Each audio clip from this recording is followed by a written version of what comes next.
All right, let's jump right into this explainer. Today we're doing a comprehensive systems-level review of ash and slag disposal mechanics. Now, if you're studying for your second-class power engineer certification, mastering these exact processes is absolutely essential for understanding utility boiler operations. We're going to take a highly structured, really rigorous look at how massive power plants handle the inevitable byproducts of solid fuel combustion. So, here's our agenda for today. We'll start with an introduction, move into chemical and physical properties, explore mechanical and hydraulic systems, then pneumatic systems. After that, we'll cover flue gas cleaning, and finally, safety and compliance. Section 1. Introduction. The operational stakes. To truly grasp the engineering challenge here, we literally have to look at the sheer scale of the problem. You see, coal contains anywhere from 5 to 40% ash when it's burned. In a large power plant, that translates to thousands of tons of material. Thousands of tons! And all of that has to be continuously conveyed away from the furnace every single day.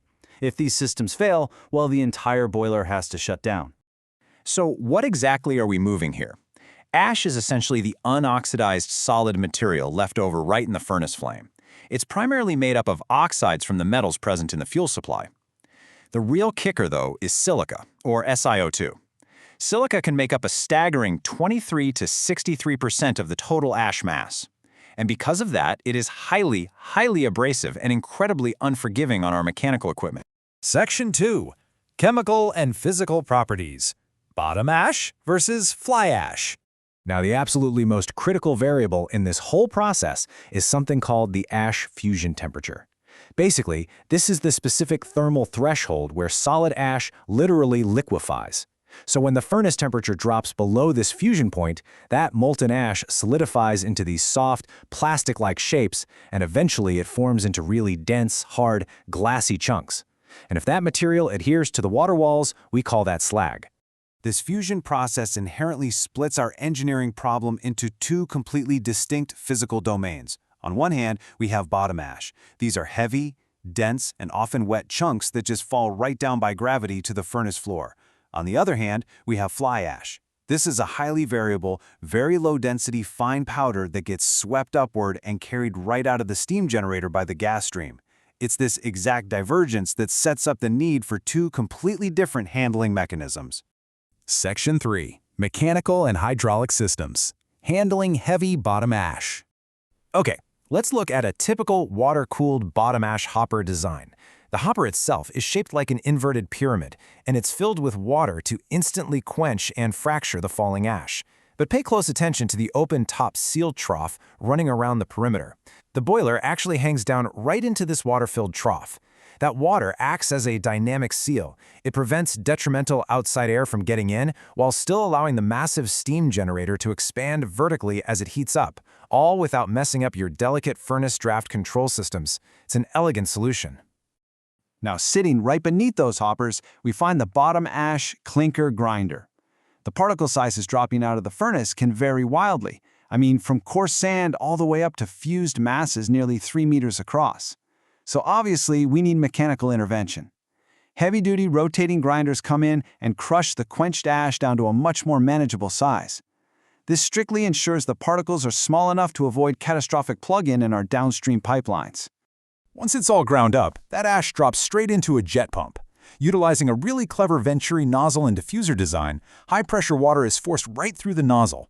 This creates a dramatic, sudden pressure drop that induces an incredibly powerful hydraulic force. That force actually draws the crushed ash right through the grinder and propels it rapidly down the piping. You'll find that jet pumps are highly preferred over standard centrifugal pumps in this kind of environment, and the advantages are pretty huge. First off, there are absolutely no moving parts to get chewed up and destroyed by that abrasive silica. Plus, they don't require any external electrical drives in these dirty, hard-to-reach locations.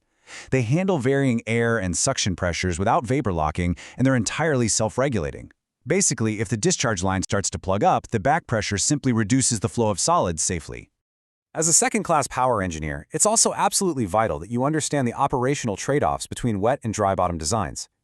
Wet systems handle low fusion temperature ash excellently through intermittent quenching. But then you have dry bottom systems. These use refractory-lined hoppers with continuous chain or scraper conveyors. Now, dry systems have lower water and power requirements, and a much lower height footprint, which is great, but they demand significantly more operator supervision and, honestly, they are highly prone to plugging if you happen to be burning the wrong type of coal.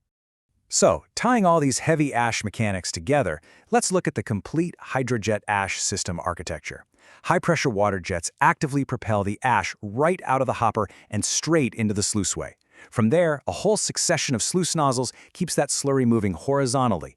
It keeps moving until it finally discharges through a crusher and into the final wet dust sump, completely ready for transport. Section 4. Pneumatic Systems. Fly ash transport mechanisms.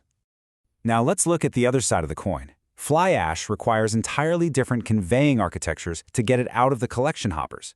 We generally categorize these into three primary methods. Number 1, hydraulic water streams, which are quite similar to what we just saw with bottom ash. Number 2, subatmospheric vacuum systems. And number 3, pressurized pneumatic pipelines.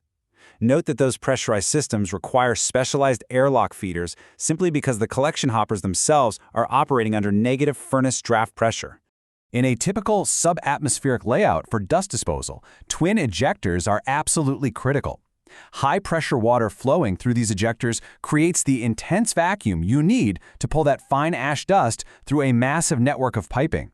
What's brilliant here is that this entirely avoids the use of mechanical vacuum pumps, because trust me, a mechanical pump would be quickly destroyed by all that highly abrasive dust. Let's trace the sequential path of this particulate dust to ensure we've completely mastered the system flow. First up, windswept valves open to allow an air intake to actually entrain the dust particles. Second, the ejectors induce the vacuum that pulls the whole mixture forward. Third, a cyclone separator uses centrifugal force to effectively drop the heavy dust right out of the airstream. And finally, a vacuum-sealed door systematically dumps the accumulated dry ash directly into the storage bunker. Section 5. Flue gas cleaning. Particulate capture.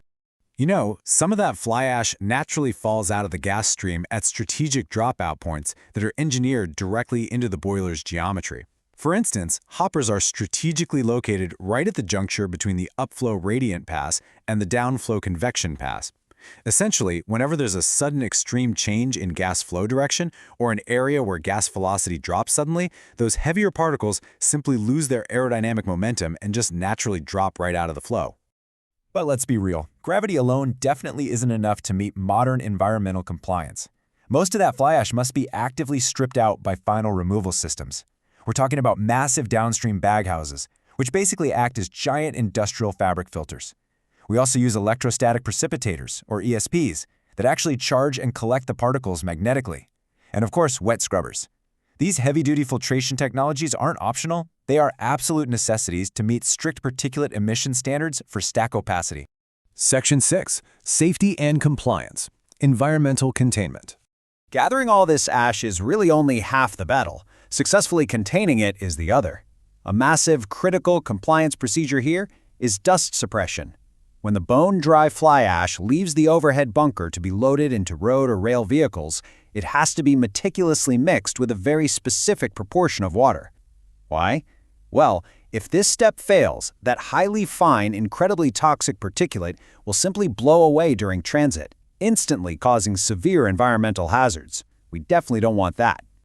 I want to leave you with a rather provocative thought regarding this entire infrastructure. Think about it. After engineering all these massive, hazardous, and frankly very expensive extraction systems, what actually happens to the ash? Well, if it's recovered dry, fly ash is frequently sold as an inexpensive partial replacement for cement in concrete manufacturing. And bottom ash? It's widely utilized as a durable substrate for road construction. So this massive engineering challenge actually results in a highly lucrative byproduct, turning a severe operational hurdle into a secondary revenue stream for the plant. Mastering these exact operational dynamics isn't just about plant safety, it's the key to passing your second-class power engineer certification.